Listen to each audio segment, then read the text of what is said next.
পুরুষ মাকড়সা প্রেমে পড়িলে প্রেয়সীর সম্মুখে নানাবিধ অঙ্গভঙ্গি সহকারে নৃত্য করিয়া থাকে, কিন্তু মিলন ঘটিবার পর নৃত্য করিবার মতো মনোভাব আর তাহার থাকে না। প্রেম মুগ্ধা স্ত্রী মাকড়সা তাহাকে গ্রাস করিয়া উদরসাৎ করিয়া ফেলে। যাহার ৮টা পা এবং ১৬টা হাঁটু আছে, সে যে সুযোগ পাইলেই নৃত্য করিবে তাহাতে বিস্ময়কর কিছু নাই।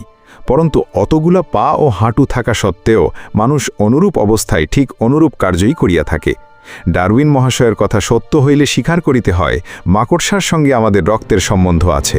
হয়তো নারী জাতির সম্মুখে নৃত্য করিবার স্পৃহা আমরা উত্তরাধিকার সূত্রে লাভ করিয়াছি, এবং নারী জাতীয় যখন আমাদের সঙ্গের মতো নৃত্য দেখিয়া বেবাক গ্রাস করিয়া ফেলে, তখন তাহারা তাহাদের আদিম অতিবৃদ্ধ পিতামহীর মৌলিক বৃত্তিরই অনুসরণ করে। কিন্তু এসব বাজে কথা।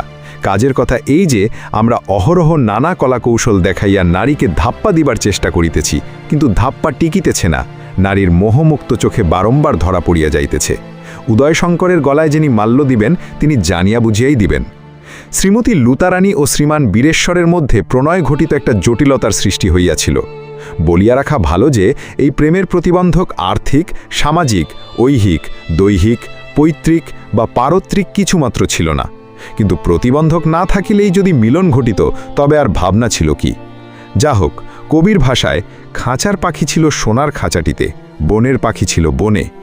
লুতা কলিকাতায় পিতৃভবনরূপ স্বর্ণপিঞ্জরে কালচারের ঝাললঙ্কার লাল ঠোঁটে ধরিয়া খুঁটিয়ে খুঁটিয়ে আহার করিত, এবং জমিদারের ছেলে বীরেশ্বর বনে বনে শিকার করিয়া বেড়াইত। সহসা কি করিয়া দুইজনে দেখাশোনা হইয়া গেল। তারপর এই উক্ত প্রণয় ঘটিত জটিলতা, এবং তারপরেই বীরেশ্বর তার সম্মুখে মেটাফরিক্যালি নাচিতে শুরু করিয়া দিল।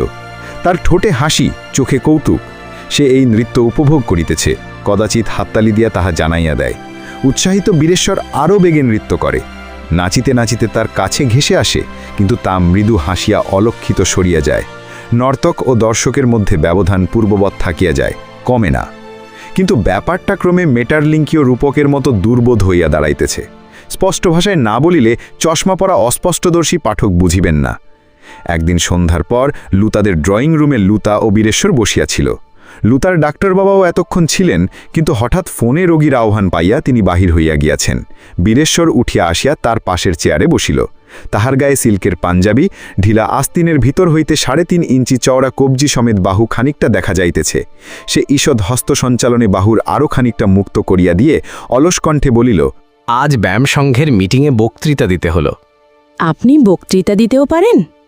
একটু হাসিয়া বীরেশ্বর বলিল, পারি যে তা নিজেই জানতাম না, কিন্তু বলতে উঠে দেখলুম পারি।